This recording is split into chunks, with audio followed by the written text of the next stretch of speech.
Ya, selamat sore saudara-saudara sekalian.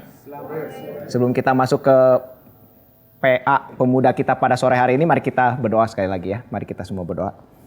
Bapa di dalam surga, kami bersyukur setelah hujan yang besar yang adalah juga menjadi berkat bagi orang yang membutuhkan hujan tersebut, Engkau masih memberikan kesempatan bagi kami untuk bisa datang di sini dan memberikan hujan kelimpahan firman. Kiranya Engkau berkenan berbelas kasih bagi kami, supaya kami betul-betul dilimpahi oleh firman-Mu pada sore hari ini. Berikanlah kepada kami firman yang limpah, firman yang indah, dan juga firman yang bisa kami nikmati, yang membentuk hidup kami, anak-anak-Mu yang Kau tebus di dalam darah anak-Mu yang tunggal Yesus Kristus, sehingga kami betul-betul bisa mengerti bagaimana kami merasa cukup di dalam hidup kami, karena yang paling dasar kami dicukupkan di dalam pengorbanan Kristus. Dan Kristus pun memberikan banyak hal kepada kami, sehingga kami sebetulnya bisa menikmati hidup kami yang sudah ditebus di dalam Kristus ini dengan limpah. Ajarlah kami melalui firman-Mu pada sore hari ini, dan kiranya keterbatasan kami dan juga keterbatasan hamba-Mu tidak membatasi firman-Mu yang limpah. Terima kasih ya Tuhan, dalam nama Tuhan Yesus Kristus, satu-satunya Tuhan dan Juru Selamat kami yang hidup, kami sudah berdoa dan mengucap syukur. Amin. Ya, saudara sekalian, kita akan membahas satu tema. Saya akan banyak pakai papan ya. Yang seperti saudara lihat di judul itu, thinking about, kurang di tengah ya, being content ya. Jadi bagaimana kita merasa cukup, khususnya ketika kita menjalankan kehidupan kita sebagai orang Kristen. Dan kita akan membahas ini dari 1 Timotius, kita akan membaca bersama-sama ya. 6 ayat 2b sampai cukup panjang ini ya. Jadi kita akan selain konten, kita juga mungkin akan kenyang. Karena ini sangat banyak yang akan kita bahas sampai ayat 21. Saya akan bacakan bagi saudara sekalian dengan terjemahan yang TB2. 1 Timotius 6 ayat 2b sampai 21. Ajarkanlah dan nasihatkanlah semuanya ini. Jika seseorang tidak mengajarkan ajaran lain dan tidak menurut perkataan sehat, yakni perkataan Tuhan kita Yesus Kristus, dan tidak menurut ajaran yang sesuai dengan kesalehan kita, ia berlagak tahu padahal tidak tahu apa-apa. Penyakitnya ialah mencari-cari soal dan bersilat kata yang menyebabkan dengki, perselisihan, fitnah, curiga, percekokan antara orang-orang yang tidak lagi berpikiran sehat dan kehilangan kebenaran, yang mengira kesalehan itu suatu sumber keuntungan. Nah, ini tema utama kita ya. Memang kesalehan itu kalau disertai rasa cukup, memberi keuntungan besar. Sebab kita tidak membawa apapun ke dalam dunia, dan kita pun tidak dapat membawa apa-apa keluar. Asal ada makanan dan pakaian, cukuplah. Namun mereka yang ingin kaya terjatuh ke dalam pencobaan, ke dalam jerat, dan ke dalam berbagai nafsu yang hampa dan mencelakakan, yang menenggelamkan manusia ke dalam keruntuhan dan kebinasaan. Sebab akar segala kejahatan ialah cinta uang, dan karena memburu uanglah beberapa orang telah menyimpang dari iman dan menyiksa dirinya dengan berbagai duka. Engkau, nah ini yang nanti akan menjadi pembagian tema kita. Engkau, hai manusia kepunyaan Allah, jauhilah semuanya itu, kejarlah keadilan, kesalehan, kesetiaan, kasih, kesabaran, dan kelembutan. Bertandinglah dengan benar dalam pertandingan iman, dan rebutlah hidup yang kekal. Untuk itulah engkau telah dipanggil, dan telah engkau ikrarkan ikrar yang benar di depan banyak saksi. Di hadapan Allah yang memberikan hidup kepada segala sesuatu, dan di hadapan Kristus Yesus yang telah mengikrarkan ikrar yang benar itu juga di muka Pontius Pilatus, kuperingatkan kepadamu. Turutilah perintah ini dengan tidak bercacat dan tidak bercela, sampai penampakan Tuhan kita Yesus Kristus. Pada saat yang akan ditentukan oleh penguasa yang satu-satunya dan penuh berkat, Raja di atas segala raja dan Tuhan di atas segala tuan. Dialah satu-satunya yang tidak takluk kepada maut, bersemayam dalam terang yang tak terhampiri, yang tidak pernah dilihat dan tidak dapat dilihat oleh seorang pun. Baginya lah hormat dan kuasa yang kekal. Amin. Peringatkanlah orang-orang kaya di dunia ini, agar mereka jangan tinggi hati dan jangan berharap pada sesuatu yang tak tentu seperti kekayaan, melainkan pada Allah yang dalam kekayaannya memberikan kepada kita segala sesuatu untuk dinikmati. Peringatkanlah agar mereka itu berbuat baik, menjadi kaya dalam perbuatan baik, suka memberi dan membagi. Dengan demikian, Mereka mengumpulkan suatu harta sebagai dasar yang baik bagi dirinya di waktu yang akan datang untuk mencapai hidup yang sebenarnya. Timotius, peliharalah apa yang telah dipercayakan kepadamu. Hindarilah omongan yang kosong dan tidak suci dan pertentangan-pertentangan yang berasal dari apa yang secara keliru disebut pengetahuan. Karena ada beberapa orang yang mengajarkannya dan dengan demikian telah menyimpang dari iman. Anugerah menyertai kamu. Nah, saudara sekalian, bagian ini seperti yang tadi kita baca bersama ini memiliki tema yang di dalam ayat ke-7 ya, yang sesuai dengan judul kita ini. Dan kita akan membagi pembahasan kita ini di dalam ayat 11 ya saudara. Nanti kita akan banyak melihat Alkitab kita. Jadi di dalam ayat 11 ini ada dikatakan jauhilah. Ini yang pertama yang kita akan bahas. Jauhilah apa? Ya. Jauhilah. Udah gitu di dalam ayat yang sama di situ dikatakan juga kejarlah. Mungkin di sini ya pembagiannya. Kejarlah, ini yang B. Kejarlah apa? Udah gitu baru di dalam ayat 12 itu bertandinglah, mungkin di sini ya cukup ya. Atau di sini. Ini yang paling banyak kemungkinan. Ya, bertandinglah. C. Bertanding. Sebetulnya bukan bertanding ya. Bisa disebut kalau di dalam kalau yang di dalam bahasa aslinya itu betul bertanding. Yang ini kejar. Ini bertanding betul-betul. Bertanding. Bertanding seperti apa ya? Lalu udah gitu nanti di dalam ayat 17 sampai 21 itu ada penutup. Ya, nasihat praktis kembali yang dibagikan oleh Paulus kepada Timotius ya. B, C, D, E. Nah, ini akan sangat besar ya. Jadi ntar saudara sekalian kalau ada pertanyaan di tengah-tengah boleh ditanya untuk memperjelas ya. Ini nasihat praktis. Dan saya akan kasih kesimpulannya di awal ya. Kasih kesimpulannya di awal. Jadi ini akan berbicara tentang kita konten berarti merasa cukup itu di dalam kekudusan. Ya, di dalam kesalehan. Cukup di dalam kesalehan. Cukup di dalam kesalehan. Dan bagaimana kita bisa merasa cukup di dalam kesalehan itu dengan mengejar dan menikmati kesalehan yang limpah tersebut. Kejar plus nikmati. Saleh. Yang akan dibahas di sini, ya. Udah gitu kita bertanding dengan tujuannya apa? Nah, di sini dasarnya adalah pengharapan eskatologi, ya. Akhir zaman. Setelah itu dasar dari semuanya ini yang menjadi dasarnya ada Tuhan sendiri. Lalu di sini semacam kayak struktur kiastik ya. Di sini ada menggambarkan perkataan-perkataan yang nggak beres, yang fasik, dan di sini ditutup dengan perkataan lagi, ya, jauhilah ajaran sesat, ya, jauhilah ajaran sesat. Nah, udah ada kesimpulannya, mari kita tutup dalam doa.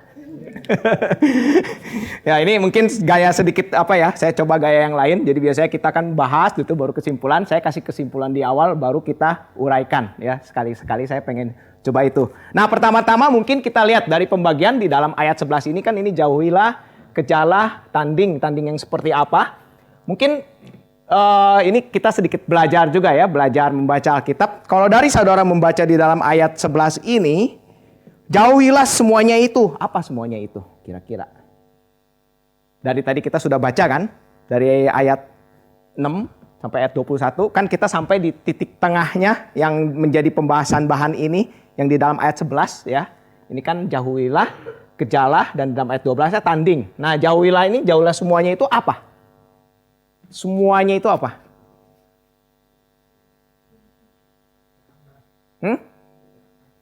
Kejahatan yang ada di bagian sebelumnya. Ya, ini satu cara baca Alkitab yang paling simpel ya. Ketika dikasih tahu semuanya itu berarti semua yang sebelumnya yang dijelasin. Jadi Dan lebih simpelnya lagi adalah karena ayat 2b ini dimulai dengan ajaran yang sesat ya, ajaran yang salah, berarti yang kita harus jauhi itu adalah sebetulnya yang menjadi dasar kenapa orang bisa mengarah kepada cinta uang itu adalah ajaran yang sesat. Ajaran sesat ya. Ini yang harus kita jauhi. Dan di sini kita bisa melihat ciri-ciri dari ajaran sesat. Di sini kita akan melihat banyak kontras ya. Di dalam bagian ini ya. Ini adalah bagian yang akan dibahas dari ayat 3 sampai 5. Enggak cuma sampai 5. 3 sampai 10. Bagian ini ya. 3 sampai 10. Jadi akan ada banyak kontras. Pertama kita akan melihat di dalam ayat 3 sampai 5 dulu. Ya. Ajaran sesat. Apa yang dimaksud ajaran sesat di sini? Ya, di sini dikatakan ya. Ajarkanlah dan nasihatkanlah semuanya itu. Jika seseorang mengajarkan ajaran lain yang tidak menurut perkataan kita ya, atau kita kasih labelnya ajaran sesat lah ya. Ajaran sesat yaitu perkataan Tuhan kita Yesus Kristus dan tidak menurut ajaran kita yang sesuai dengan kesalahan kita. Nah, ini ciri-cirinya. Ia berlagak tahu pada tidak tahu apa-apa, penyakitnya adalah mencari-cari soal dan bersilat kata, dengki, perselisihan, fitnah, curiga, bla bla bla bla, yang ujungnya itu untuk mencari keuntungan. Ya, di dalam ayat bagian terakhir ya, yang mengira kesalahan itu suatu sumber keuntungan. Jadi di sini kita bisa melihat dua ciri dari ajaran sesat ini adalah dari kata-kata yang tujuannya adalah untuk keuntungan. Dan kalau saudara perhatikan di sini kan di dalam ayat ketiga ya, kita akan banyak melihat Alkitab ya, seperti yang tadi saya sudah tekankan di awal. Di dalam ayat ketiga di bagian akhirnya, yang tidak menurut ajaran yang sesuai dengan kesalehan kita. Nah, ini adalah satu kata hikmat ya. Kalau dalam bahasa aslinya adalah eusebia, kesalehan, itu juga sering dipakai untuk menunjukkan sikap takut akan Tuhan. Yaitu sikap takut akan Tuhan. Jadi di sini ada kontras ya. Jadi ajaran yang sesat secara implisit ya. Yang walaupun yang digambarkan adalah sesat, tapi semacam ada kontras. Sesat itu apa dan yang tidak sesat atau yang ajaran yang takut akan Tuhan itu seperti apa. Dan ini kita bisa dengan sangat limpah melihat kalau kita mengaitkan konsep kata-kata di sini kalau saudara perhatikan di sini kan sangat banyak berbicara tentang kata-kata. Dan salah satu kitab yang paling banyak membahas mengenai perkataan bijak dan perkataan fasik adalah Amsal. Ya, jadi ini sangat berkait dengan Amsal, dan saudara kalau perhatikan juga kan Yakobus yang adalah kitab bijak di dalam Perjanjian Baru pun juga banyak berkata tentang kata-kata kan. Jadi ini sangat menekankan apa perbedaan ya, ciri-ciri dari ajaran sesat yang adalah kata-kata yang fasik tentunya ya, dan apa sebetulnya yang digambarkan oleh kata-kata yang fasik tersebut, kata-kata yang sesat tersebut. Nah, kalau kita kaitkan ke dalam kitab Amsal ya, apalagi kalau kita lihat di sini ya, ini pertama ini sudah menggambarkan sesuatu yang sangat berbeda, kontras dengan yang ada di dalam ayat 11 kan, yang kita harus kejar ini kan yang di dalam ayat 11 ya. Ini ayat 11 saya tuliskan. Salah satu yang sangat kontras adalah penjelasan Paulus mengenai kata-kata ini sangat bersifat tidak teratur. Ya, kalau saudara ikut yang seminar Pak Jetro tersebut, Pak Jetro yang lalu kan digambarkan kacau dan menjadi teratur kan. Itu adalah pola yang terulang terus dalam Alkitab. Termasuk di dalam ya ini, pengajaran sesat itu walaupun kelihatannya halus, tapi di dalamnya sangat memiliki banyak ketidakteraturan. Khususnya kalau di dalam kata-kata juga ya. Ini digambarkan oleh Paulus itu ya kacau. Ya. Versus kalau yang takut akan Tuhan itu teratur. Nanti kita akan melihat keteraturan dan keindahannya seperti apa ya. Order kalau di sini ya. Kemudian chaos aja lah ya. Chaos. Nah, ciri-ciri yang kedua adalah ini kalau saya kaitkan dengan Amsal. Ya, kalau saya kaitkan dengan Amsal. Ini adalah kata-kata yang terus-menerus dilakukan. Ya. Konstan dilakukan. Kan ini kan kalau kita baca di dalam ini diulang-ulang ya. Belakang tahu, mencari-cari soal, bersilat kata, dengki, perselisihan, percekokan. Ini sesuatu yang terus-menerus memakai perkataan kan.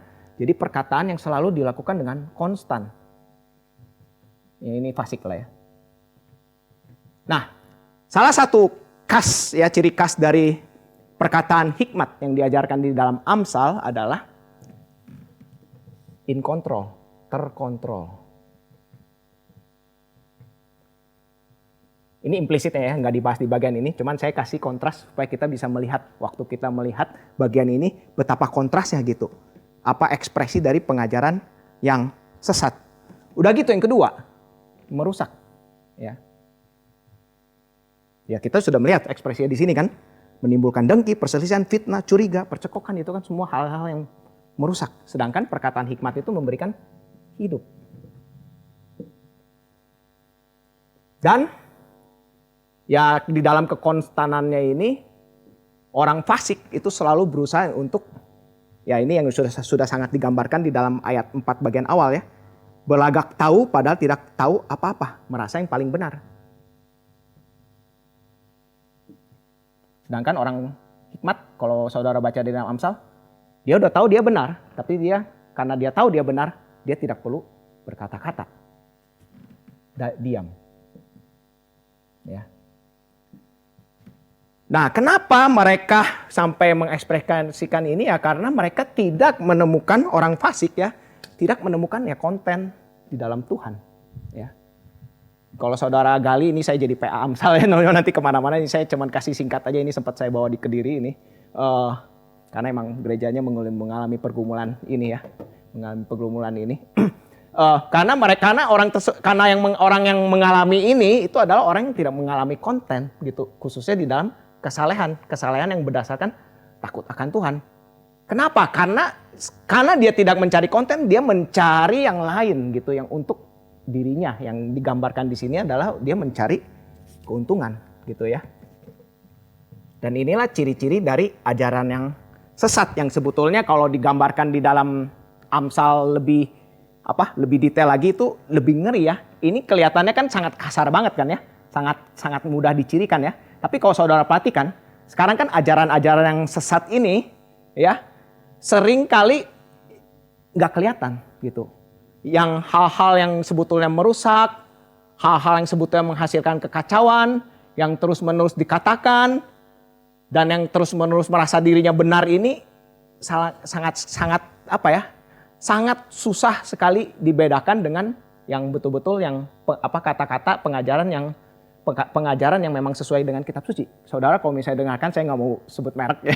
Pokoknya khotbah-khotbah yang gereja yang kita udah tahu yang nggak bertanggung jawab.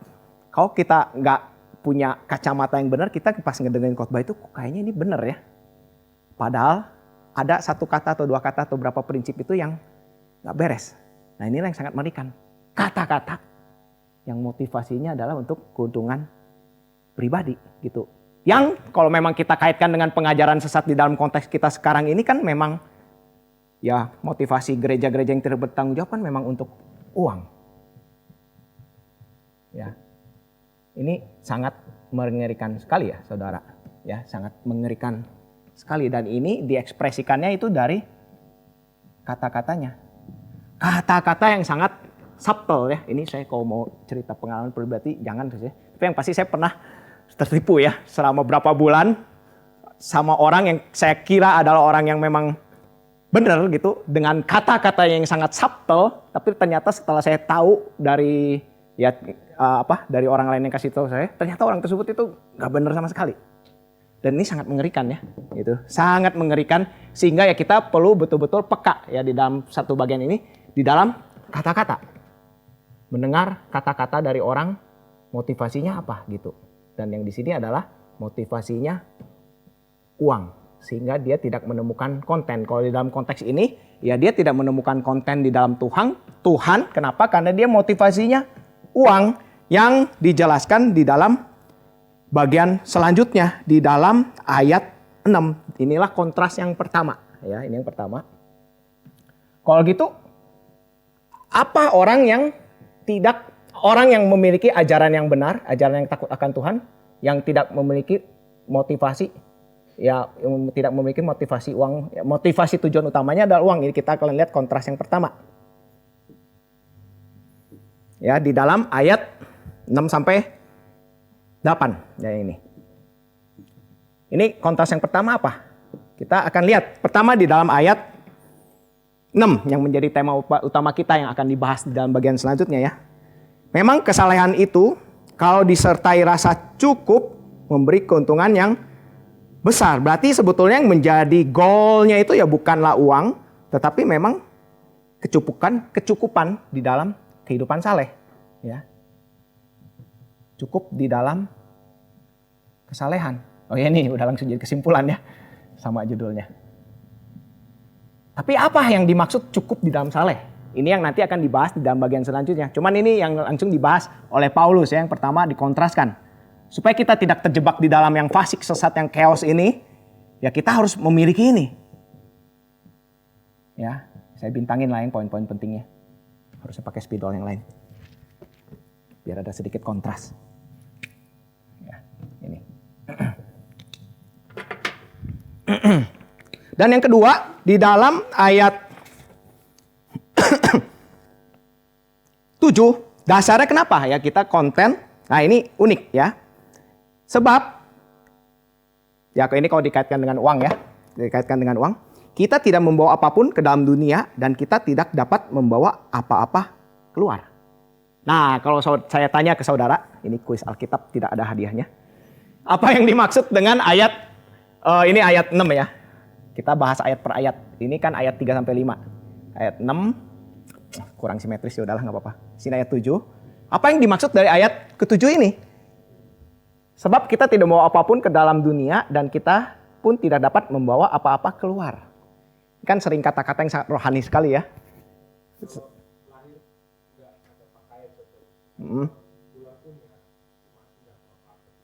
Oke, ada lagi yang punya insight mengenai bagian ini. Ini saya juga waktu saya renungkan.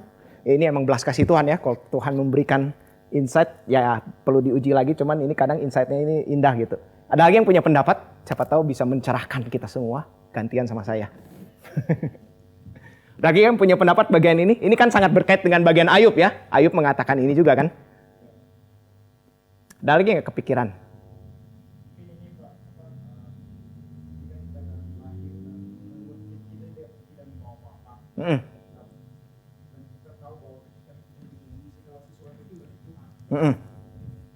Terus?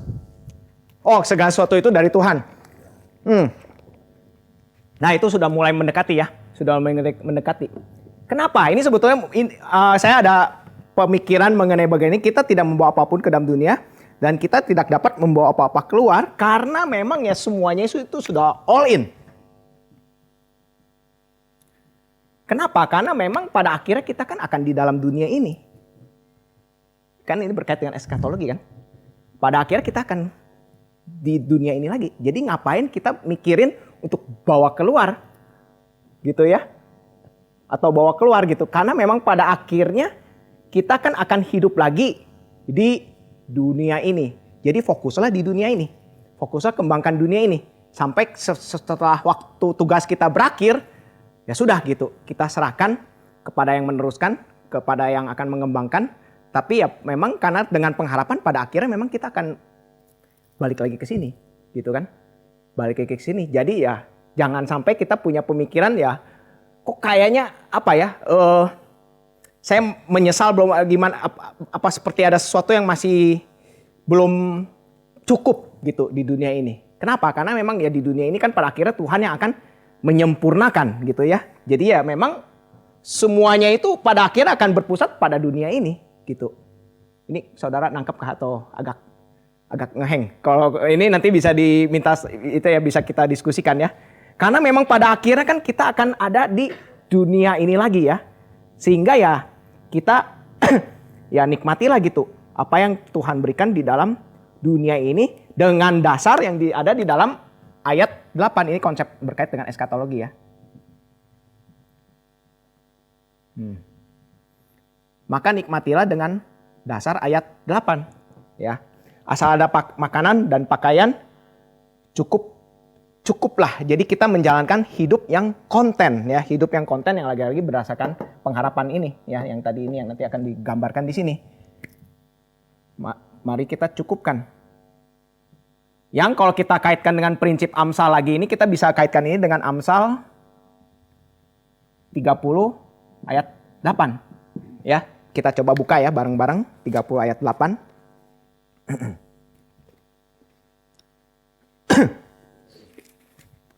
Amsal bagian belakang.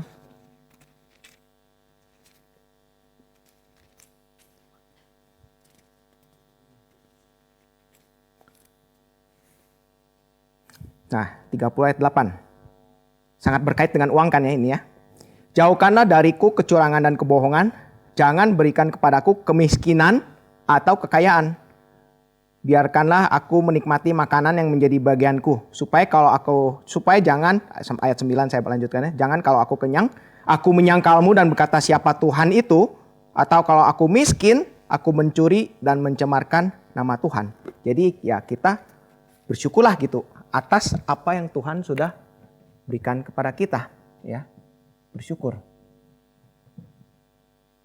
Kenapa? Karena ya kita akan mendapatkan semuanya ini. Gitu. Syukurlah yang sekarang kita jalankan sekarang. Karena memang sebetulnya kita sudah memiliki bumi ini. Kalau mau saya kaitkan dengan lebih jauh lagi kepada bagian yang akhir.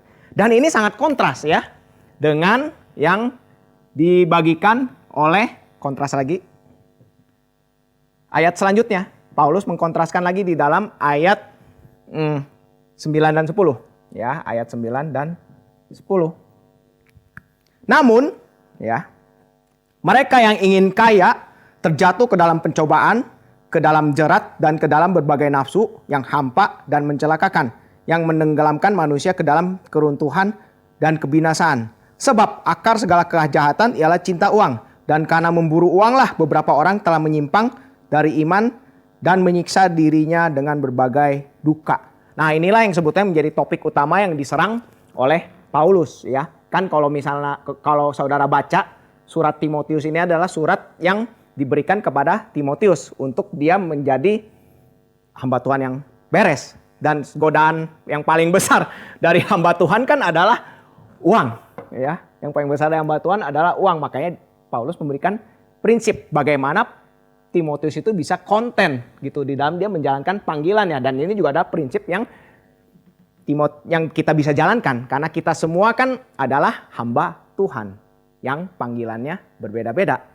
Ya, ada yang panggilannya full time memberitakan firman, ada yang panggilannya full time ngebangun jalan, ada yang full time bikin desain. Jadi kalau saya sih percaya ya, panggilan hamba Tuhan itu setara dengan panggilan manapun karena kita semua adalah hamba Tuhan ya. Dan ini ada prinsip yang kita bisa terapkan di dalam kita menjalankan panggilan kita, bagaimana kita konten di dalam panggilan kita khususnya ketika kita menghadapi dan menyikapi uang. Dan di sini kita bisa melihat ya kontras, ini kan yang menjadi pondasi awalnya ya. Pertama itu kita harus punya ajaran yang beres, ya, teologi yang beres. Yang berkait dengan nanti eskatologi yang beres juga kan di sini ya. Eskatologi yang beres. Dan di sini Paulus menjelaskan lebih detail apa yang menjadi bahayanya dari uang. Di sini kita bisa melihat, namun yang ingin kaya terjatuh ke dalam pencobaan, ke dalam jerat, dalam berbagai nafsu yang hampa dan mencelakakan. Nah, di sini dilihat ya, kita bisa melihat satu poin di dalam ayat 9 sini. Jadi yang menjadi masalah pertama adalah menjadi kaya atau being rich, pakai bahasa Inggris lah ya, being rich. Ini menjadi goalnya.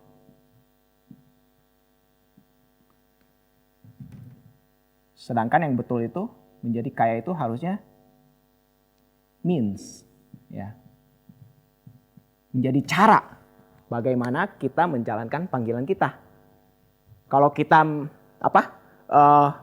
dengan kita bisa mengelola uang dengan beres dan akhirnya kita menjadi kaya, sehingga dengan kita menjadi kaya kita bisa menjalankan panggilan kita. Misalnya kalau yang paling simpel apa yang contohnya ya yang berkaitan dengan kaya, misalnya punya pabrik alat-alat medis. Nah, dengan dia menjadi kaya maka dia bisa menjadikan alat-alat medis itu lebih terjangkau bagi semua orang. Kan itu kan dia menjalankan panggilan dia dengan beres kan. Kalau dia punya konsep itu. Sedangkan kalau konsepnya adalah dia yang dia cari itu adalah menjadi kayanya, yang menjadi goalnya, ya udah, hancurlah dia seperti yang digambarkan di sini. mencelakakan, nafsu yang hampa. Kenapa hampa? Karena ya itu bukan goal yang sejati. Goal yang sejati itu ya bagaimana kita ya ini nanti ya di sini ya eskatologi yang akan dijelaskan ya. Yang saudara juga mungkin udah tahu bagaimana kita membangun dunia ini sebagai tempat tinggal kita. Nah ini yang makanya menjadi hampa, mencelakakan dan jatuh ke dalam kebinasaan. Dan yang kedua adalah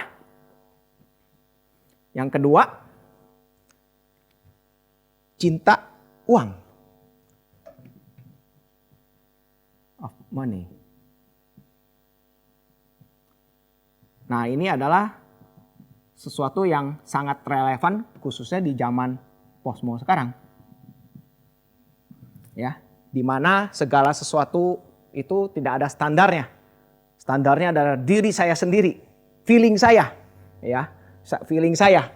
Dan apa kalau kita menginjili orang dengan pakai standar dosa baik benar atau salah itu, ya kemungkinan nggak akan terlalu masuk ke dalam, ya masih bisa masuk sih ya, tetap ya itu kan kuasa firman Tuhan. Tapi kalau di dalam konteks posmo yang tidak ada standar gitu sekarang, ya konsep ini yang kita bisa masukin, ini yang dibagikan oleh Pak Jimmy sih ya di dalam PKN ya.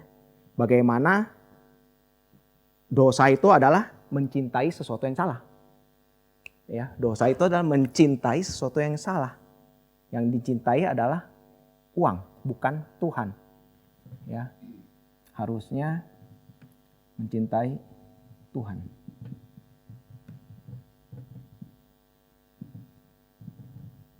Ya.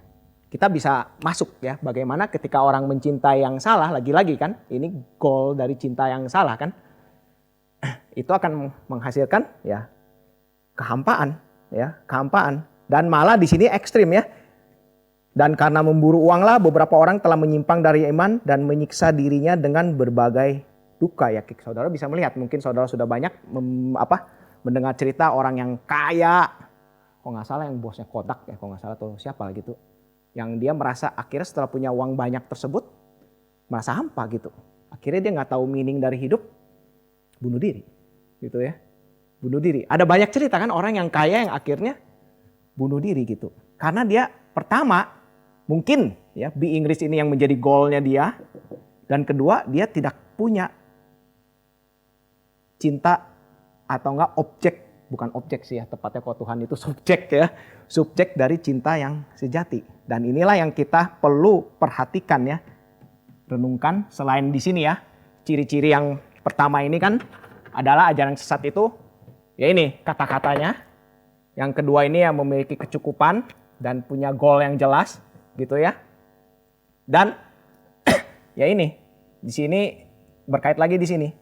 Dan khususnya adalah memiliki objek kasih yang benar ya di sini. Ini poin-poin yang kita gini. Dan inilah yang sebetulnya digambarkan oleh Paulus supaya kita nggak terjebak untuk terjebak di dalam ajaran sesat yang akhirnya memotivasi kita menjadi kepada uang yang membuat kita menghancurkan diri kita semua ini. Maka cukupkanlah diri kita itu di dalam kesalehan hidup kita, di dalam takut akan Tuhan. Dan bagaimana kita mencukupi diri kita di dalam kesalehan, di dalam menikmati kesalehan yang Tuhan berikan kepada kita sehingga kita bisa menjauhi dengan peka ya, apakah being rich ini yang menjadi goal kita atau di dalam hidup kita menjadi cinta akan uang. Ini adalah dua poin yang perlu kita renungkan ya ketika Tuhan memberikan banyak berkat kepada kita. Jangan lupakan ayat ini. Ketika saudara di dalam anugerah Tuhan, Tuhan berikan berkat karena ini ayat yang bisa menjadi pelindung saudara. Dan cara untuk kita dilindungi dengan mencukupkan diri kita di dalam ya ini yang digambarkan di dalam bagian selanjutnya ya. Dengan mengejar dari dan menikmati kesalehan tersebut. Kesalehan yang sebetulnya menjadi yang dasarnya adalah takut akan Tuhan. Yang digambarkan di dalam ayat 11. Engkau, hai manusia kepunyaan Allah, jauhilah semuanya itu. Sudah kita jelasin ya di sini. Jauhilah semua yang ngaco-ngaconya, yang benernya kita ambil. Kan karena nggak semuanya ngaco yang di dalam bagian sebelumnya.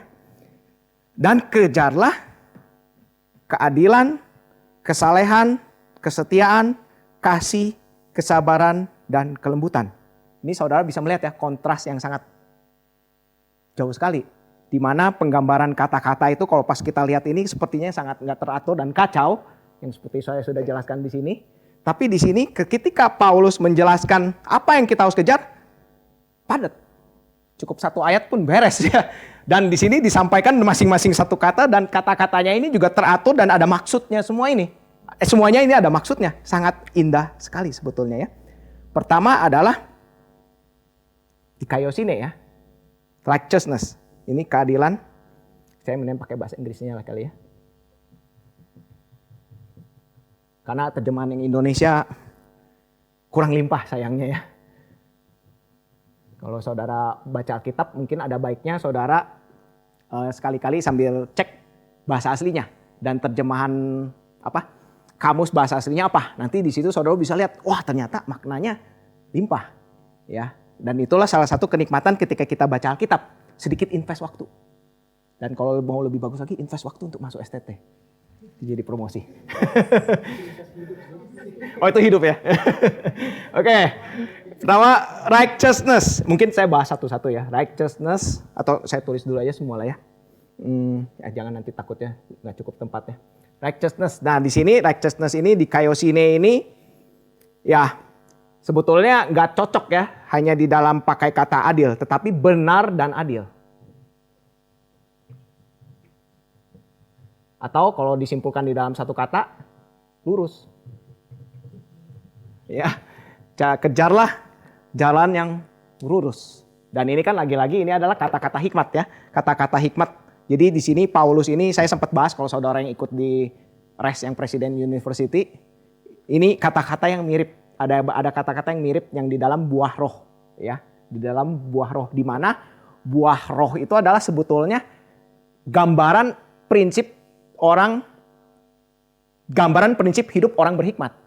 Ya, ketika orang menjalankan hidup yang berhikmat, yang sebetulnya digambarkan dengan lebih luas lagi di dalam Perjanjian Lama, khususnya dalam kitab Amsal, maka ekspresinya adalah buah roh di dalam kitab Galatia. Ya, yaitu kesimpulannya, salah satu kesimpulannya kalau dijelasin nanti jadi tema yang berbeda lagi. Dan ini adalah ya bagaimana kita bisa dengan berhikmat gitu ya, menjalankan apa yang benar dan yang adil, menjalankan kehidupan yang lurus. Dan bagaimana kita bisa menjalankan ini, kita harus memiliki kesalehan. Eusebia yang tadi sempat saya katakan ini nuansanya berkait dengan takut akan Tuhan. Fear of God. Ya. Dasar dari hikmat adalah takut akan Tuhan. Dan sebetulnya apa yang dimaksud dengan takut akan Tuhan? Nah ini jadi kuis Alkitab. Seringkali kan kita berdoa, oh Tuhan, kiranya pengurus gereja memakai persembahan ini dengan hikmat dan takut akan Tuhan. Tapi apakah kita pernah memikirkan, apa itu sebetulnya hikmat? Apa itu sebetulnya takut akan Tuhan? Seringkali kita ngulangin kata-kata Kristen yang mungkin kita sendiri belum pernah merenungkan kedalamannya. Ya mungkin sekalian bahas ya. Hikmat di sini masih ada tempat kosong. Ini sedikit melenceng, nanti kita balik lagi ke sana. Dan takut akan Tuhan.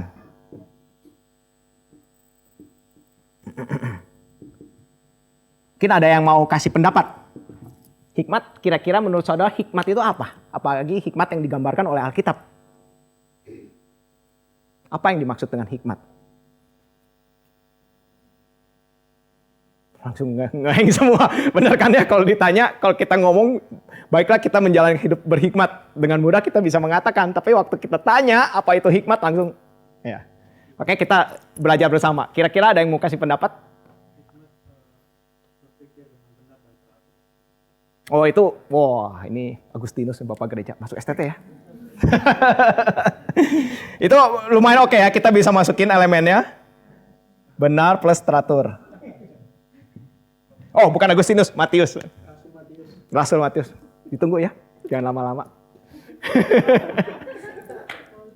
Oke ada lagi? Satu lagi. Karena jawaban pertamanya udah sangat dalam. Ada yang mau kasih pendapat apa itu hikmat? Ini kan berpikir ya.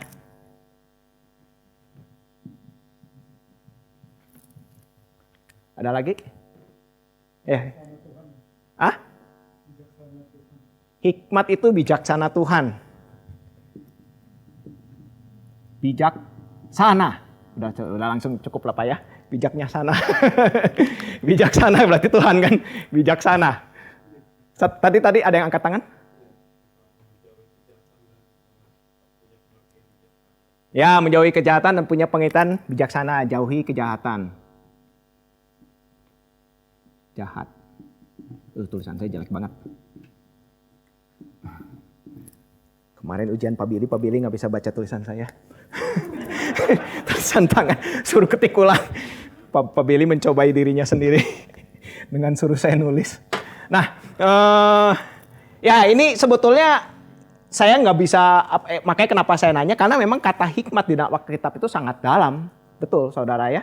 Sangat banyak sinonimnya. Makanya kenapa waktu saudara baca di dalam Amsal, kitab Amsal yang 1 kan, untuk mengetahui hikmat dan didikan, untuk mengerti kata-kata yang bermakna, menerima didikan, menjadikan pandai, kebenaran, keadilan, kejujuran. Itu semua kata-kata sinonim hikmat. Yang menggambarkan ya hikmat sebetulnya. Memang hikmat itu sangat sulit digambarkan ya. Cuman kalau saudara mau pakai definisi yang saya pakai gitu, ya ada dua sih yang sangat indah. Pertama dari John Calvin, ya kalau yang dari John Calvin di institusionya kan, hikmat itu adalah mengenal Tuhan dan mengenal diri, ya berkait dengan relasi, ya berkait dengan ini nih kan tadi love yang mengasihi yang mana ya. Jadi atau lebih tepat hikmat itu ya mengasihi Tuhan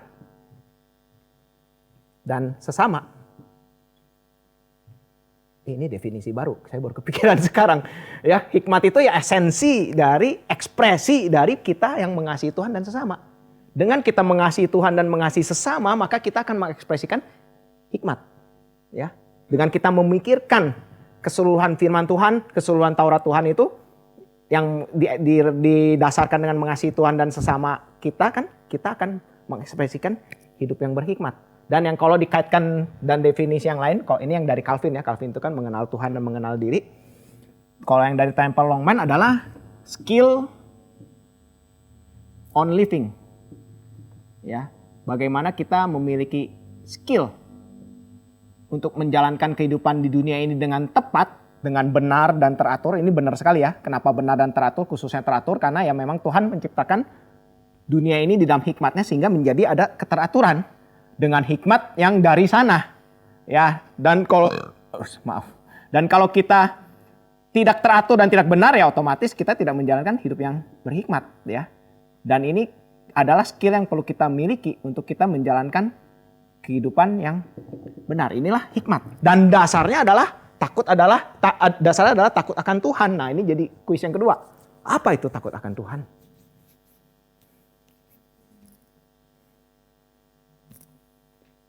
Ya Bapak Matius, Bapak Gereja mau memberikan pengajaran kepada kami yang hina ini.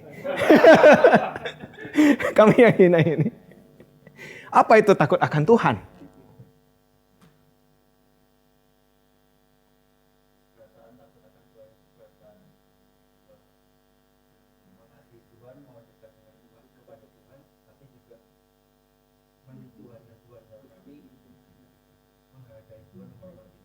Wah, ini Bapak Gereja kedua. Masuk STT ya. Semuanya masuk STT.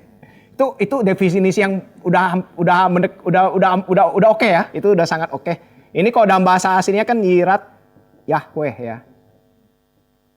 Memang nuansanya itu tidak hanya takut saja. Seperti yang tadi sudah dijelaskan ya. Kalau kita baca ya di dalam Perjanjian Lama, kata Yirat Yahweh ini paling banyak muncul itu memang di dalam kitab Ulangan yang adalah bentuk covenant. Ya, jadi ini adalah covenant. Bagaimana kita menghargai covenant kita dengan Tuhan kita, karena banyaknya di kitab Ulangan kan ya, kitab covenant, dengan sikap ini. Dan sikap apa yang tepat dengan menghargai covenant Tuhan kita? Kita lihat kan, covenant Tuhan kita itu kan dibentuk di dalam dua dasar. Berkat dan kutuk. Berkat yang muncul karena anugerah Tuhan. Tuhan yang sudah membebaskan bangsa Israel dari Mesir. Tuhan yang membebaskan, kasih. Dan Tuhan yang sama pun juga akan ya menghukum kita gitu. Kalau kita ya nggak nggak serius mempertahankan covenant-nya dan nggak betul-betul ya yang tadi dikatakan menghargai Tuhan kita sebagai Tuhan, yang bisa kita pakai kata bahasa Indonesia kita ya takut, yang memang takut juga gitu, takut atau respect. Jadi ada dua hal ini, ada nuansa ini yang pada akhirnya ini akan membawa kita kepada respon ibadah. Makanya ibadah itu harus memiliki dua elemen itu. Ya. Seperti ini ya, bangsa Mesir yang dibebaskan waktu ke Gunung Sinai kan mereka bangsa Israel yang dibebaskan. Nah, ini makanya harus mengkoreksi saya. Silakan. Jadi dibully. Nah, waktu bangsa Israel dibebaskan kan mereka kan waktu Tuhan memunculkan diri di Gunung Sinai itu kan mereka melihat Tuhan itu mengerikan sekali kan. Petir, badai, segala macam. Tapi ya Tuhan yang mengerikan tersebut yang bikin mereka takut dan respect ini juga ada Tuhan yang sama yang penuh kasih membebaskan mereka. Dan dengan dua perasaan itulah mereka menghampiri Tuhan tersebut. Bukan tersebut, Tuhan mereka itu di dalam ibadah. Ya, inilah ya dua elemen yang mendasari ini. Supaya kita betul-betul bisa menjalankan kebenaran dan keadilan dengan lurus. Ya takut akan Tuhan yang sudah dijelaskan di sini. Hikmat dan takut akan Tuhan yang dijelaskan di sini. Ya. Dan di dalam dasar takut akan Tuhan tersebutlah kita bisa memiliki di dalam kata tersebut selanjutnya ya kan keadilan, kesalehan dan kesetiaan. Kesetiaan ini sebetulnya katanya pistis, iman. Kita bisa memiliki iman kepada Tuhan kita. Takut akan Tuhan adalah Tuhan yang kepadanya kita memiliki perjanjian kan ya tadi ya, covenant. Dan kita bisa beriman kepada janji Tuhan tersebut. Ini digambarkan di dalam, gambaran iman itu sangat limpah itu digambarkan di dalam Ibrani 11 ya. Kalau saudara baca Ibrani 11, kita buka ya coba ya sekilas. Waktu masih cukup banyak. Ibrani 11. Ini kan surat, bukan surat Paulus ya. Cuman ini sangat digambarkan iman. Ibrani 11 ya. Iman adalah dasar dari segala sesuatu yang diharapkan dan bukti dari segala sesuatu yang tidak dilihat. Sebab dengan imanlah telah diberikan kesaksian bahwa Allah berkenan kepada pendahulu kita. Dan ini unik ya. Di dalam ayat selanjutnya kan digambarkan karena iman kita mengerti alam semesta dijadikan oleh Tuhan. Dan di bagian paling akhirnya di dalam ayat 40 ya, Ibrani 11 ayat 40 biar kita langsung lihat ke dalam awal dan akhirnya. Sebab Allah telah menyediakan sesuatu yang lebih baik bagi kita. Sehingga tanpa kita mereka tidak dapat sampai kepada kesempurnaan. Apa sebetulnya sesuatu yang lebih baik dari kita ini? Nah, di dalam bagian tengah dari Ibrani 11 ini, dalam ayat 13 sampai 16, ayat 16 tepatnya ya. Namun sekarang mereka merindukan tanah air yang lebih baik, yaitu tanah air surgawi. Sebab Allah tidak malu disebut Allah mereka, karena Ia telah mempersiapkan sebuah kota bagi mereka. Lagi-lagi iman yang berkait dengan eskatologi. Iman bahwa Tuhan akan memberikan kepada kita dan akan membawa kita masuk ke dalam ya langit dan bumi yang baru. Di sini lagi ya. Ini nuansa iman. Ya. Dan iman tersebut ya berdasarkan di dalam ayat selanjutnya. Aduh, mana? 1 Timotius.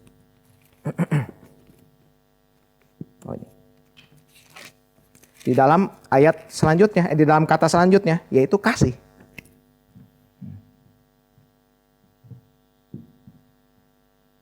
Iman, kasih, dan nanti di sini ada sedikit mirip pengharapan ya. Iman dan kasih. Kasih yang berbeda dengan kasih dunia ini. Kita baca ya, yang sangat banyak menggambarkan kasih. Ini adalah 1 Korintus. Ya, siapa yang tadi ngomong? Oh, udahlah itu. Ampun. 1 Korintus 13 ya. 1 Korintus 13 kita buka ya. Ini adalah ayat yang penting ketika saudara ingin merenungkan satu kata ya, khususnya iman, saudara bisa buka bagian ini yang saya bagikan ya. Ketika saudara ingin merenungkan mengenai ini, saudara bisa merenungkan bagian ini. Nah, kalau untuk yang ini sih ulangan ya. Dan Amsal tentunya ya. Dan Amsal tentunya. Sangat berkait Amsal dan ulangan. Ini dasar dari righteousness ini ya, hidup ini. Nah, kasih ini sangat digambarkan itu di dalam ayat 4 dan 6 kan? Nah, kita baca ya, saya bacakan bagi kita semua. Kasih itu sabar, kasih itu baik hati, ia tidak cemburu, ia tidak memegahkan diri dan tidak sombong. Ia tidak melakukan yang tidak sopan dan tidak mencari keuntungan diri sendiri. Ia tidak pemarah dan tidak menyimpan kesalahan orang lain. Ia tidak bersukacita karena ketidakadilan tetapi karena kebenaran. Ia menahan segala sesuatu, percaya segala sesuatu, mengharapkan segala sesuatu, sabar menanggung segala sesuatu. Nah, kalau misalnya saya tanya ke saudara, apa perbedaan kasih yang digambarkan di sini dengan kasih yang sangat kontras ya, yang digambarkan oleh dunia ini?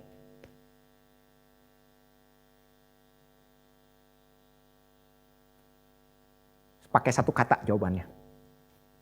Jawabannya adalah satu kata. Apa perbedaan yang sangat kontras kasih yang digambarkan bagian ini dengan kasih yang diajarkan atau digambarkan oleh dunia? Diri. Kita polling. Diri. Ada lagi? Cukup 3 lah ya pollingnya. Oh, semuanya mau dijawab. Sama ya, sama-sama. Oke. Yang beda. Ego masih diri sih. Hah? Memberi. Oh, pamrih. Tanpa pamrih berarti ya. Ada lagi? Ini cara kita baca Alkitab juga ya. Saya ingin saudara kira-kira dapat nggak waktu kita baca bagian ini, kok kayaknya penggambaran kasihnya ini unik. Ingat ya, kita baca Alkitab itu perlu memikirkan elemen ini. Truth, beauty,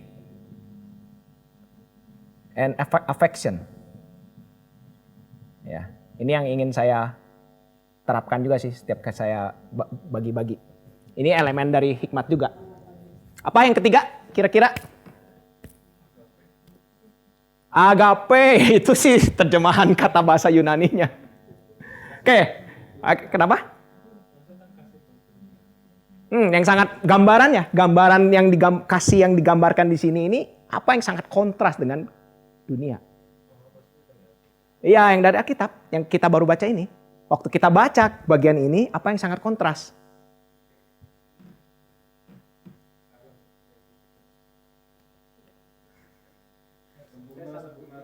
Nah, udah cukup ya pollingnya, sempurna. Oke, nggak apa-apa. Nah, ini mungkin ada benarnya juga karena saya kan bukan yang paling benar juga. Cuman kalau saudara bukan yang paling, jadi saya akan nambahkan satu lagi gitu. Kasih yang digambarkan ini adalah kasih yang person. Ya, ia tidak melakukan, ia tidak pemarah. Sangat berbeda kan? Kasih di dalam dunia ini kan sepertinya feeling atau sikap. Ya, sedangkan ini person. Dan kita bisa tahu person yang mana sebetulnya yang digambarkan oleh kasih ini. Yang di dalam 1 Korintus 13 ini. Kenapa Paulus sampai niat-niatnya dia pakai ia. Tidak memegahkan diri. Iya. Karena dia sedang menggambarkan Kristus.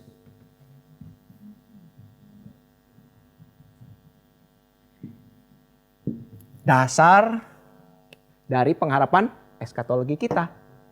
Dasar dari covenant kita. Dasar dari kita menjalankan hidup berhikmat. Kasih yang adalah pribadi Kristus itu sendiri. Ya, pribadi Kristus itu sendiri. Sehingga kita bisa menjalankan kata selanjutnya, kesabaran. Atau kalau di dalam bahasa Inggrisnya adalah steadfastness. Steadfast. Jadi bukan hanya sabar sebetulnya, tetapi kita bisa berdiri teguh. Ya kalau kita kaitkan ini sebetulnya ini bukan kata yang sama ya dalam bahasa Ibraninya, Yunaninya. 1 Korintus 15 ayat 58. Karena itu saudara-saudaraku, berdirilah teguh, janganlah goyah. Karena Kristuslah yang memberikan kita semua ini, ya. Sehingga kita bisa menjalankan hidup di dalam ayat terakhir ya, di dalam kata terakhir dengan kelembutan, dan lagi-lagi ini salah lagi ya. Meekness. Ini bahasa Yunaninya praus. Praus itu dipakai dengan kata yang sama kalau di dalam terjemahan Yunaninya Perjanjian Lama itu. Waktu Musa lagi ribut sama Harun dan Miriam kan. Udah gitu kan disitulah satu-satunya pernyataan Musa yang tanda kutip sangat narsis. Musa adalah seorang yang sangat lemah lembut. Nah, itu bahasa Yunaninya itu sama dengan ini yang di sini. Praus. Meekness. Dan meekness ini bukan berarti lemah lembut ya. Kalau saya kaitkan dengan yang buah roh itu, tapi karena kita sudah memiliki yang luar biasa ini ya. Semua yang sangat luar biasa ini, ya maka kita bisa menjalankan hidup dengan mungkin lebih tepatnya rendah hati.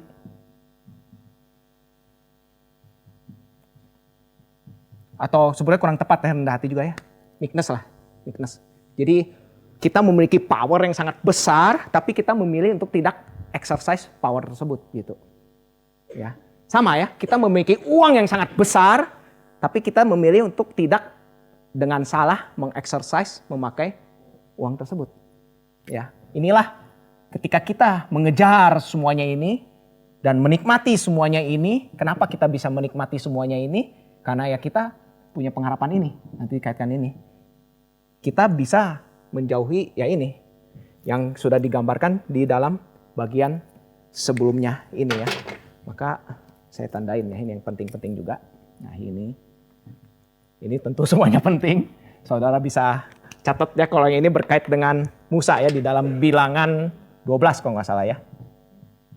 Bilangan 12. Meekness dengan sangat besar digambarkan di situ ya. Ketika Musa dianiaya oleh Harun dan Miriam, dia kan punya power. Dia bisa mengexercise power tersebut. Tetapi dia memilih untuk tidak exercise dan menyerahkannya kepada Tuhan. Dan ya setelah kita memiliki tersebut, maka kita fight. Kita jalankan yang kita miliki tersebut. Kita bertanding di dalam ayat 12 ya. Bertandinglah dengan benar dalam pertandingan iman. Dan rebutlah hidup yang kekal. Ya. Nah ini yang kata kerja yang pertama. Maka yang kita harus lakukan di dalam bertanding itu apa? Sebetulnya ini bukan rebut ya, tapi hold. Di dalam ayat 12. Peganglah hidup kekal. Yang lagi-lagi berkait dengan pengharapan eskatologi ya, berkait dengan pengharapan eskatologi. Kita bisa memiliki ini kita bisa menjalankan ini karena ya kita terus-menerus berpegang pada pengharapan kehidupan kekal kita ya, pengharapan ya langit dan bumi yang baru. Dan untuk itulah engkau telah dipanggil dan telah engkau ikrarkan ikrar yang benar di depan banyak saksi ya. Bertanding untuk kita juga di dalam kita berpegang di dalam pengharapan hidup kekal tersebut, kita menjadi saksi ya. Jadi contoh bagaimana kita ya tidak terjebak di dalam kehidupan yang salah tersebut ya. Bagaimana kita bisa menjalankan pertandingan ini dengan benar? Bagaimana kita bisa mengejar ini semua dengan benar? Ya, di sini digambarkan ya di dalam ayat 14 lebih tepatnya ya, di hadapan Allah. Saya bacakan saja di hadapan Allah yang memberikan hidup kepada segala sesuatu. Nah ini makanya kan memberikan hidup segala sesuatu, dan di hadapan Kristus yang telah mengikrarkan ikrar yang benar itu di muka Pontius Pilatus, kuperingatkan kepadamu, turutilah perintah ini. Atau kalau di dalam bahasa Inggris adalah observe terus menerus. Obey, observe perintah ini. dengan tidak bercacat dan tidak bercela sampai penampakan Tuhan kita Yesus Kristus. Eskatologi lagi kan. Pada saat yang akan ditentukan oleh penguasa yang satu-satunya dan penuh berkat, raja di atas segala raja dan Tuhan di atas segala Tuhan.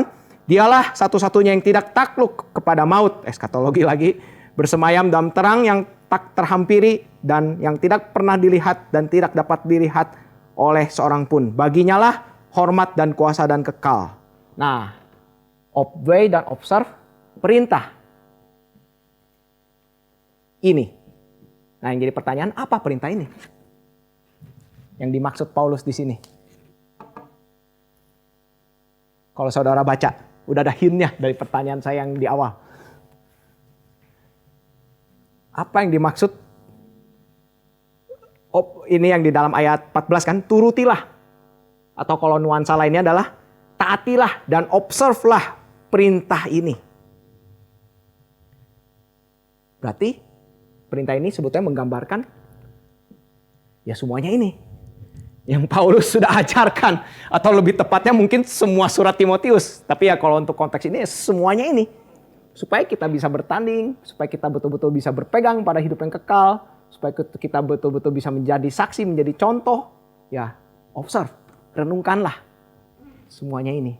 Khususnya ketika kita sedang bertanding di tengah-tengah dunia yang money oriented, ya, yang betul-betul membawa kita mencari konten, ya, kecukupan yang lain selain Tuhan, ya, kecukupan yang lain selain Tuhan.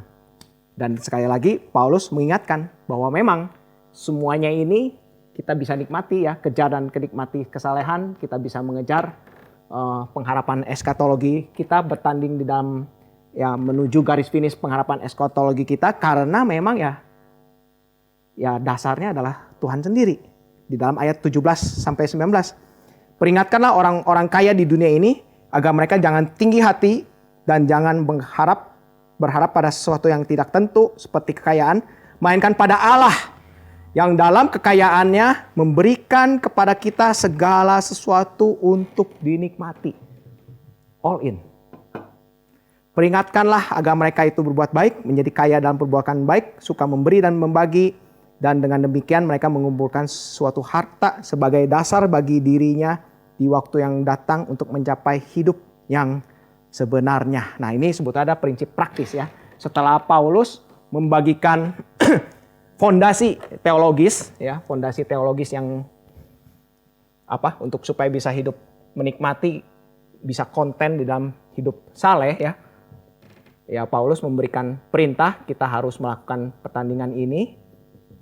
Dan setelah itu Paulus memberikan prinsip praktisnya, ya, di dalam ayat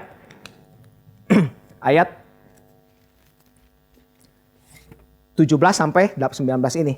Ya, 17 sampai 19 ini, di mana main poinnya adalah ya semuanya itu Tuhan akan berikan, ya,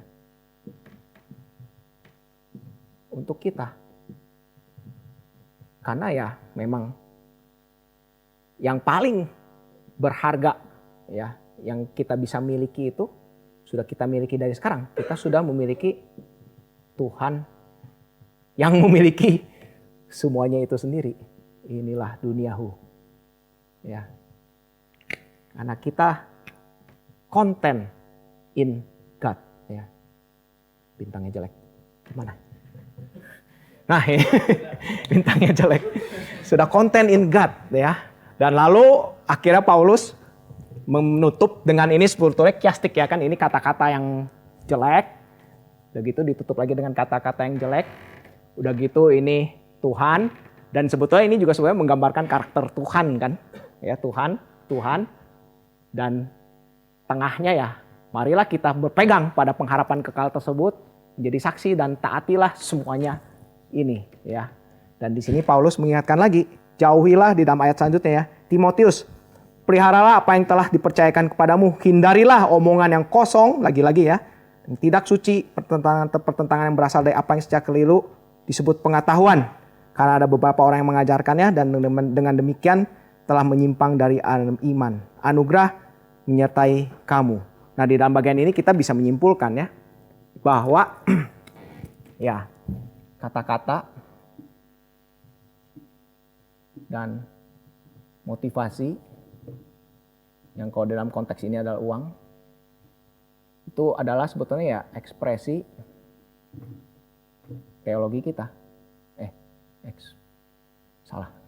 Ekspresi dari teologi kita.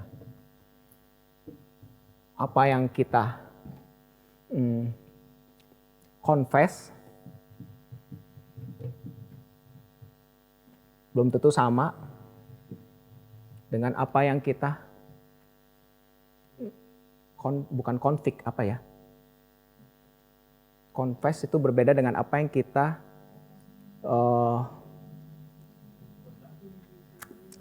akui, berbeda dengan apa yang kita percayai, intinya. Belief lah ya, udah lah. Ada C-nya, yang kata yang lain yang C, cuman saya lupa. Belum tentu sama. Ya.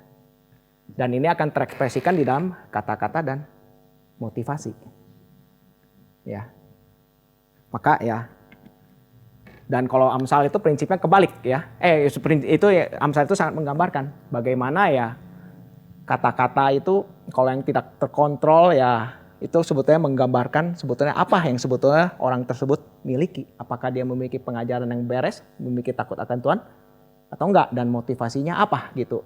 Dan daripada kita tersesat ya di dalam prinsip yang salah tersebut, ya marilah kita kejar yang sebetulnya limpah. Mari kita cukupi kehidupan yang saleh ya, kehidupan yang saleh yang seperti apa ya, yang pasti ya menjadi kaya itu, ini dalam konteks ini kan kaya ya, kekayaan itu bukan goal kita, atau mungkin bukan hanya kaya, apapun itulah, bukan menjadi goal kita, tapi hanyalah cara untuk supaya kita lebih mengasihi Tuhan kita. Karena ketika kita menikmati kelimpahan kehidupan saleh, kelimpahan kehidupan saleh yang berdasarkan pengharapan yang Tuhan berikan kepada kita, yang sebetulnya adalah sudah Tuhan berikan melalui Tuhan memberikan kepada kita dirinya sendiri, ya maka kita akan bisa menjaga ekspresi teologi kita. Kita akan bisa memiliki ekspresi teologi yang benar ya, di dalam perkataan yang membangun gitu ya, di dalam motivasi yang beres. Itu yang paling simpel ya, paling simpel gitu.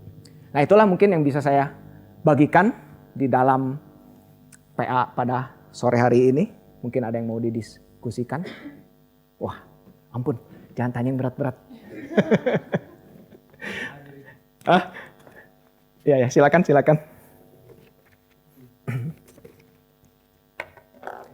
Jadi bagaimana kita konten, ya ini sih yang satu hal yang kita perlu renungkan semuanya sih sebetulnya.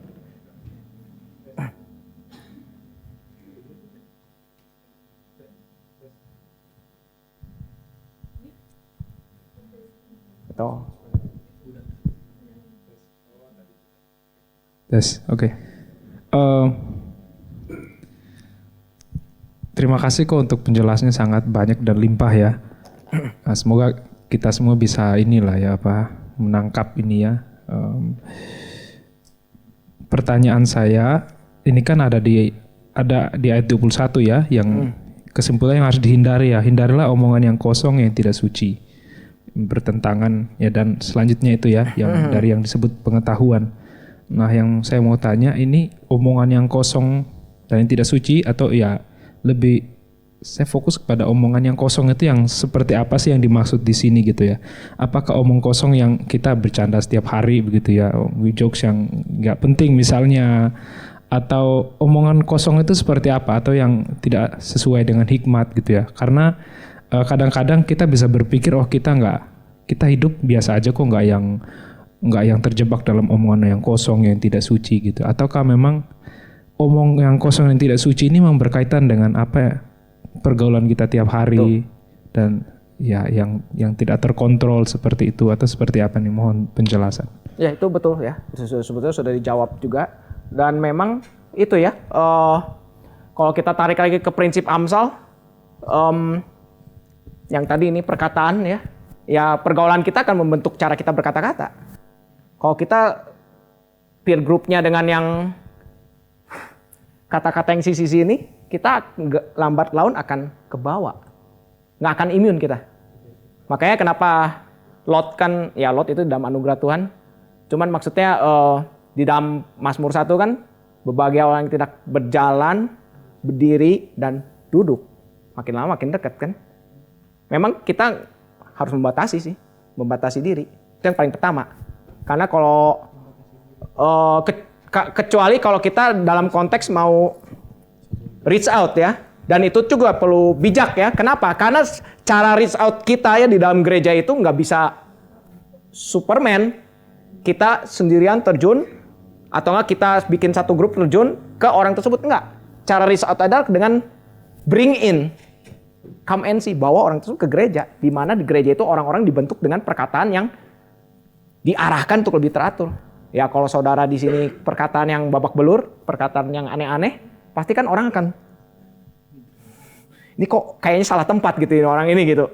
Kenapa? Karena memang gereja ini tempat training ground kita. Saudara dan saya yang mungkin masih kata-katanya tidak terkontrol, yang kata-katanya nggak beres, ini di asrama ya udahlah. Yang masih nggak beres itu ya disinilah kita dibentuk gitu. Dan itu akan sangat destruktif ya, akan sangat destruktif. Itu pertama ya. Dan omong-omong kosong ini kalau dikaitin dengan Amsal seperti apa? Proses. Intinya sih bagaimana kita itu, kalau dari prinsip dasarnya itu kata-kata kita itu paling dasar itu tidak merusak tapi menghidupkan. Ini sih kalau mau membedakan ya. Waktu kita sedang berkata-kata atau kita sedang jokes, apapun lah itu bentuknya, kita lihat prinsip ini. Apakah perkataan ini membawa kekacauan atau membawa order? Apakah perkataan kita ini dengan konstan dikeluarkan hanya untuk membenarkan diri kita sendiri? Atau perkataan kita in control? Karena kita tahu kita memang sudah memiliki kebenaran yang sejati, nggak perlu boasting gitu lah ya, nggak perlu boasting. Dan kalaupun kita perlu mengeluarkan, ketika kita mengeluarkan tidak merusak gitu, tetapi memberikan kehidupan. Jokes kita, ketika kita lontarkan jokes, apakah jokes kita menghidupkan orang tersebut, membangun orang tersebut, itu akan beautiful. Tapi kalau jokes kita meaningless, atau lebih parah lagi mungkin merusak, ya mungkin kita harus stop jokes tersebut. Gitu. Ini sih kategorinya.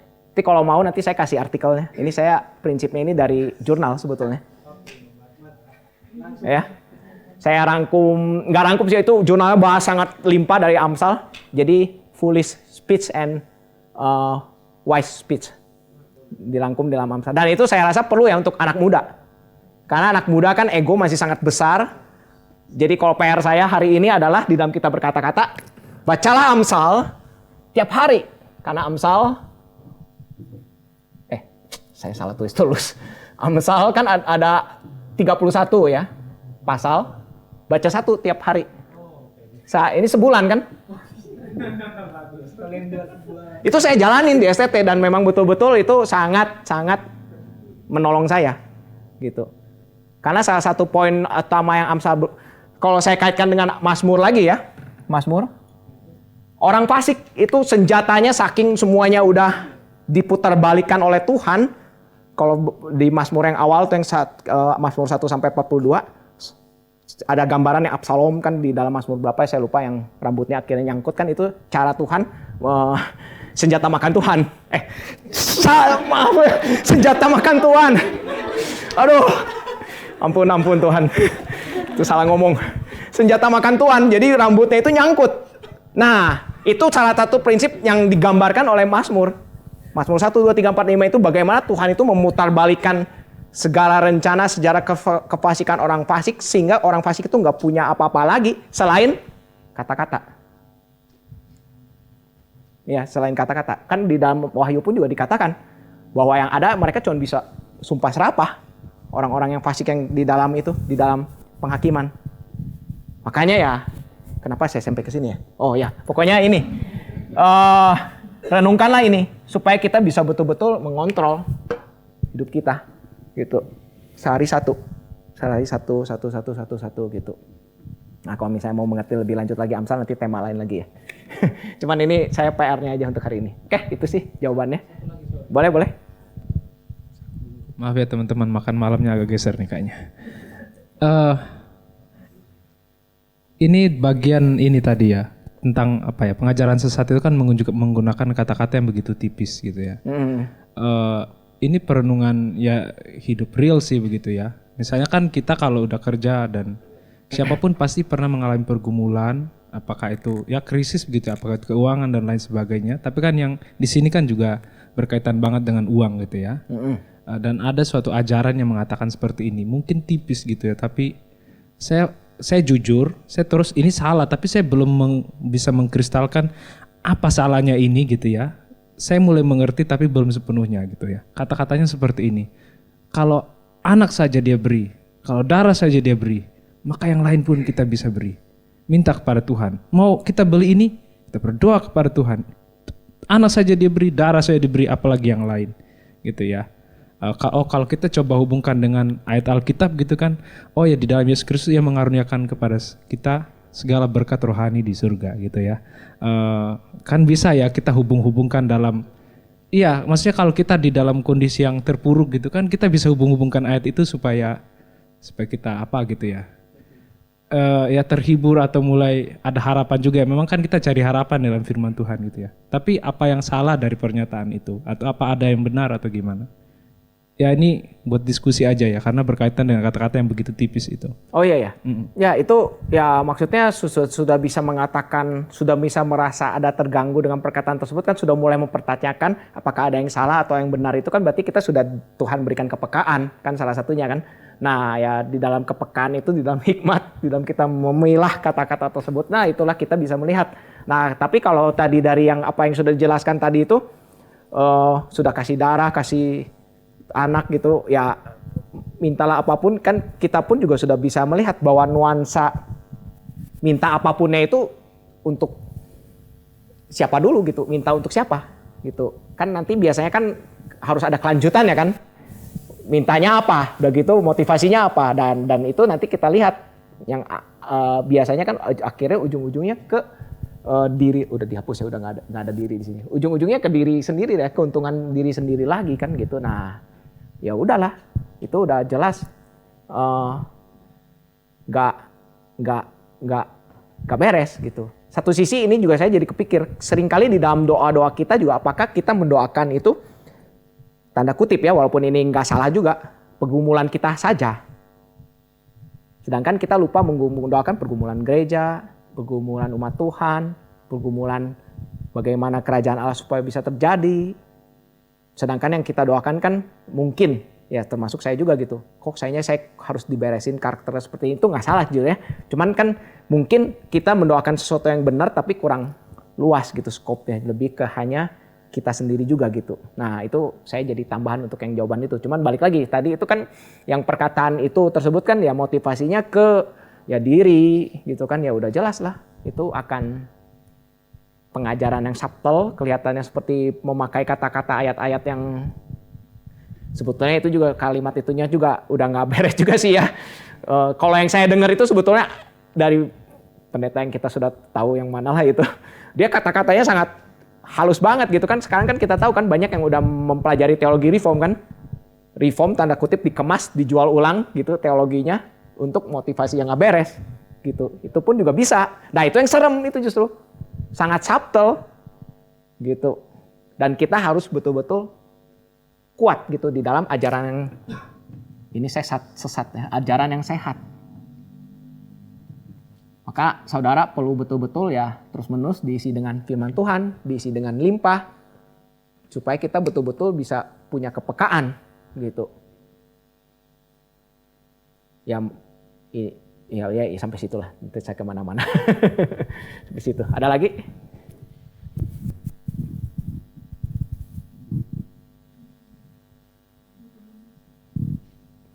Oke. 10 detik. 1, 2, 3, 4, 5, 6, 7. Oh, dari belakang. Kalau di timer langsung mau angkat tangan.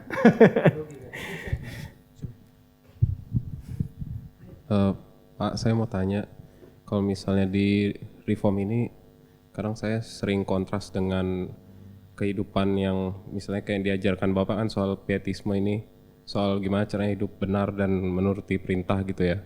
Tapi kadang juga ada juga yang mengajarkan kalau misalnya kita mulainya dari percaya kan, tadi karena confess tidak sama dengan yang di believe. Tapi kadang-kadang mulainya juga dari believe baru muncul confess-nya gitu. Maksudnya kalau misalnya kita nggak percaya dari awal juga, misalnya kita berusaha untuk menuruti perintah ini, ujung-ujungnya juga nanti bakal pudar juga karena itu kan nggak dari hati kita gitu. Bahkan ada orang paling jahat sekalipun bisa terlihat menuruti semua yang kelihatannya baik gitu. Karena kalau menurut saya manner itu bisa dilatih tapi nggak bisa dipertahankan. Cuman kalau misalnya memang dia percaya, memang dia menyukai hal-hal seperti ini gitu. Datang dari sendirinya, nggak harus diperintah. Ya, itu ini ya. Itu sih yang saya pengen. Itu statement yang bagus ya. Kita bisa tanda kutip mengekspresikan ini. Righteousness, fear of God kayaknya nggak mungkin ya kalau yang sejati sih ya. Mungkin hanya terlihat dari luar saja. Seperti beriman ini. Tapi kalau kita nggak punya pegangan hidup kekal yang sejati, kita nggak ngerti eskatologi kita apa, dan dasar eskatologi kita yang adalah Tuhan sendiri, ya betul sih seperti yang tadi dikatakan. Kita akan berpegang pada sesuatu yang kosong. Gitu, dan akhirnya ini semua akan pudar ketika ujian dan percobaan, atau lebih tepatnya kalau di dalam perumpamaan penabur ketika terik matahari dan semak belukar datang dan maka pudar gitu. Makanya kita harus makanya kenapa ini Paulus indah gitu argumennya setelah dia ini berpegang dan dia balik lagi ke sini bahwa dasarnya itu yang paling kuat adalah ya Tuhan sendiri gitu. Tuhanlah yang betul-betul menjadi pegangan kita yang paling kuat.